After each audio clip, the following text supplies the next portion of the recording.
Sa isang liblib na baryo, may isang matandang lalaki kilala bilang Mang Lando.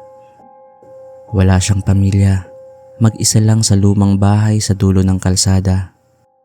Lagi siyang nakasuot ng kuskusing damit, may hawak na mahabang baston at palaging sumisigaw sa mga dumaraan ng "Huwag kayong lalapit sa dilim."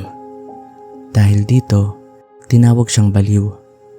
Sinasabi ng mga tao na dati raw itong mamamatay tao at nagtago matapos patayin ang sariling pamilya. Natakot ang buong baryo sa kanya kaya't iniwasan siya ng lahat. Lalong lumala ang takot ng isang gabi, isang grupo ng kabataan ang nagdesisyong gawan ng masama si Mang Lando. "Baka naman tama sila, mamamatay tao yun," sabi ni Jomar.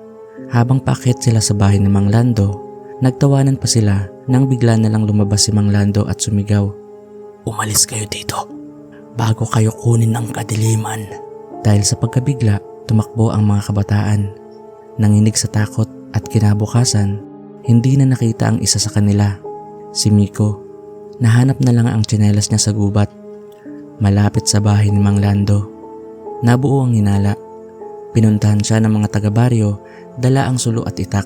Ngunit bago pa man nila masunog ang bahay, dumating si Aling Marta, ang nanay ni Miko. Humahagulgol ito. "May nakita ako sa panaginip. May halimaw sa gubat. Kinakaladkad ang anak ko papasok sa lupa." Biglang lumitaw si Mang Lando sa dilim, basang-basa at tuguan ang mga braso. "Tanga kayo!" sigaw niya. "Hindi ako ang pumapatay. Ako ang pumipigil sa kanila." Pinagtawanan siya ng mga tao hanggang sa lumindol. Mula sa gubat, isang nilalang na tila tao pero may mahahabang kuko, mapupulang mata at nakangisi na labas ang pangil.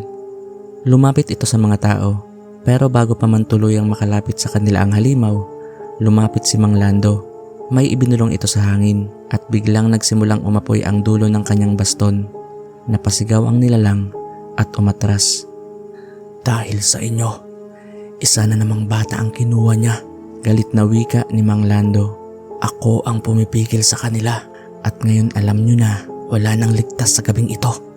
At simula noon, tuwing may mawawala sa baryo, hindi na nila itinuturo si Mang Lando dahil alam na nila ang tinatawag nilang baliw, siya pala ang tagapagligtas mula sa tunay na mamamatay tao. Matapos ang gabing iyon, nagbago ang pakikitungo ng mga tao kay Mang Lando. Hindi na siya tinatawag na baliw pero hindi rin siya kinakausap. Tahimik na lang itong naglilibot gabi-gabi. Dala ang kanyang baston, sinisilip ang mga kanto ng baryo. Binabantayan ang gubat. Isang gabi, sa Ella naman ang nawawala, bunsong anak ng kapitan, 14 na taong gulang. Huling nakita ito, malapit sa may tabing ilog, may bit-bit na lata ng pagkain. Tumakbo ang ama niya, galit na galit at sinugod si Mang Lando. "Nasaan ang anak ko? Ikaw ang uling nakita roon." Ngunit hindi siya sinagot ng matanda. Sa halip, tinungo ni Mang Lando ang gilid ng ilog, ipinikit ang mga mata at inilapat ang kamay sa lupa. Maya-maya, binigkas niya ang mga salitang hindi naiintindihan ng iba. Dumilim ang paligid kahit walang ulap. Tumahimik ang mga kuliklik. Bumuka ang lupa sa may gilid ng punong kahoy. Isang animo ang nagpakita. Mahaba, gumagapang at may anyo ng tao, ngunit masyadong payat at sobrang haba ng mga galamay. "Ikaw na naman," sigaw ni Mang Lando. "Hindi ka pa rin tapos." Tumakbo ang mga tao papalayo sa halimaw. Ngunit si Mang Lando, buong tapang na hinarap ang nilalang. Inilabas niya ang itim na medalya na palagi niyang suot sa leeg, bagay na lagi nilang pinagtatawanan noon. Ipinukpok niya ito sa lupa sabay sigaw, "Pagbalik ng inang lupa, itaboy mo ang anak ng dilim." Nagsimulang lumindol. Mula sa ilalim ng lupa, lumabas ang apoy na hugis bilog. Napasigaw ang nilalang at mabilis na umatras. Ngunit bago ito tuluyan nawala, isang malakas na alulong ang narinig. Muling nilamon ng lupa ang halimaw, ngunit kasama nitong nawala si Mang Lando. Pagkatapos ng gaming iyon, natagpuan nila si Ella. Hubad ang paa, nanginginig pero buhay. Nasa ilalim ng lumang puno sa gitna ng gubat, nakayakap sa isang baston. Ang baston ni Mang Lando. Mula noon, tuwing 10:00 ng gabi, may naririnig ang mga taga-baryo na tila paos ang tinig. "Huwag kayong lalapit sa dilim. At alam nila, hindi iyon pananakot, paalala iyon ng taong inakala nilang baliw. Siya pala ang liligtas sa kanila kahit isakripisyo ang sariling buhay. Team leader na ako sa pinagtatrabuhan kong call center dito sa probinsya. Ako nga pala si June. Pero ikikwento ko ang aking karanasan noong nagsisimula pa lang ako sa pagiging call center way back 2019. Kung hindi palagi ay karamihan ng account sa isang BPO company ay mga panggabi dahil nanggaling sa Amerika ang mga client nito. Dahil doon, tuwing break time ng mga empleyado ay makikita mo sila na nasa tindahan para magyosi o kumain. Pero ang iba naman, kabilang na ako doon, ay umiidlip sa sleeping quarters dahil nag-a-adjust pa ang katawan ko sa puyatan. Isang gabi, naramdaman ko talaga ang sobrang antok kaya noong break kaagad akong pumunta sa sleeping quarters. Hiwalay din pala ang quarters ng babae at lalaki. Pagpasok ko, pansin ko na karamihan sa tulugan ay may mga nakahiga na kaya naghanap ako ng walang tao. Ang design pala ng sleeping quarters ay ang higaan ay double deck para na rin ata na mas madaming makahiga. Dahan-dahan pa akong naghanap dahil nga ayokong makaistorbo. Nakapatay din ang ilaw dito kaya nahihirapan akong maghanap ng pwepustuhan ko. Maya-maya, may nakita akong bakanting higaan. Medyo nasa pinakadulo na ito ng room at yung bakante ay nasa taas ng double deck. Noong pakit ako sa kama, nakita kong nakatalukbong pa yung natutulog sa baba kaya dahan-dahan akong umakyat para di ako makaistorbo. Paghiga ko, ilang minuto lang ay nakatulog na ako. Pero saglit lang yon dahil nararamdaman kong umaalog ang hinihigaan ko.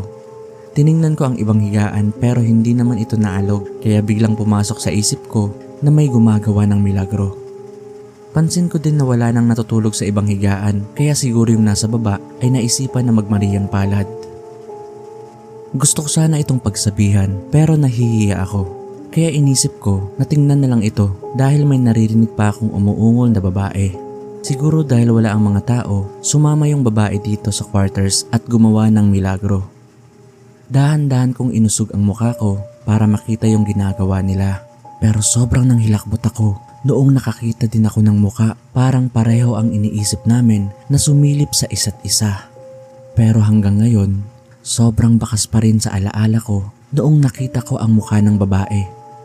Napakalaki ng mata nito na halos hindi kumukurap. Nalalagas din ang mga buhok at ang kulay ng balat nito ay sobrang maputla.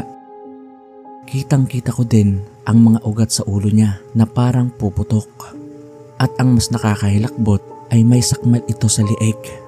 At sa pagkakaalala ko, lalaki ito na parang wala ng buhay. Napasigaw ako at kaagad na nagising. Panaginip lang pala ang lahat. Tinignan ko uli ang paligid. May mga tao na, hindi katulad sa panaginip ko na walang mga tao. Dahil na rin sa takot, bumaba ako dahil di na rin ako makatulog dahil sa napanaginipan. Tinignan ko yung nasa baba, natutulog pa rin itong nakatalukbong. Paglabas ko ng quarters ay nagkape na lang ako para mahimasmasan sa masamang panaginip at pagkatapos bumalik na ako sa trabaho. Noong coffee break, paglabas ko, may nakita akong ambulansya at pulis na nasa labas ng building namin. Tinanong ko si Kuyang Guard kung bakit may mga otoridad. Nabigla ako sa sinagot nito. May nakitang patay na empleyado sa isang higaan sa sleeping quarters ng mga panlalaki. Dagdag pa nito, mahigit 24 oras na daw itong patay. Sabi raw, baka daw inatake habang natutulog kasi sobrang puyat nito noong pumunta sa sleeping quarters. At bago ito natulog, uminom pa daw ito ng energy drink. Nalaman na lang napatay ito dahil hindi daw ito pumasok sa trabaho at sabi ng pamilya hindi naman daw ito umuwi kaya tiyanak naman ang logbook sa sleeping quarters at hindi daw ito nag-out kaya doon na ito pinuntahan at nung gigisingin na ng babaeng staff yung lalaki, sumigaw ito ng malakas noong nakita niya na nakabukas ang bibig nito at yung mata ay nakatirik habang matigas na ang buong katawan dahil nga ilang oras na itong patay. Haunted daw talaga yung sleeping quarters na yon. Madami nang nagkikwento na nakakakita daw sila ng nakakatakot na babae sa panaginip. Dati daw ay pinabless ito dahil nga sa mga nagpaparamdam. Pero ang sabi, di daw ito umalis kasi hindi multo yung nagpapakita kung hindi ay isang demonyo. Tumaas mga balahibo ko noong sinabi kong saang higaan ito namatay dahil dun mismo sa baba kung saan ako natulog.